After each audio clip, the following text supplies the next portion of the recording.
Recorte de AZV é 60 milhões ainda Hulana está usando esse como condição firme. É mais, ora quando chega a 50 e pico ainda não está sim, pero chega a 60.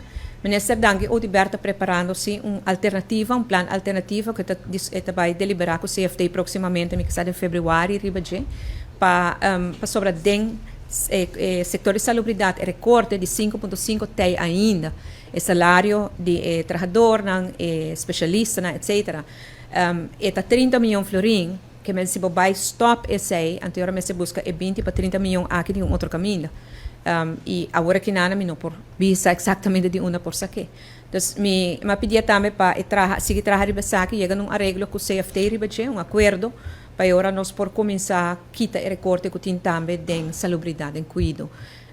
Esses 60 milhões sempre estava arbitral, não tem algo como para justificar estudo que está substancial aqui, pero hecho está que ela ha sido e ela causa dano na nível de qualidade nos cuido e esse não se vai trabalhar.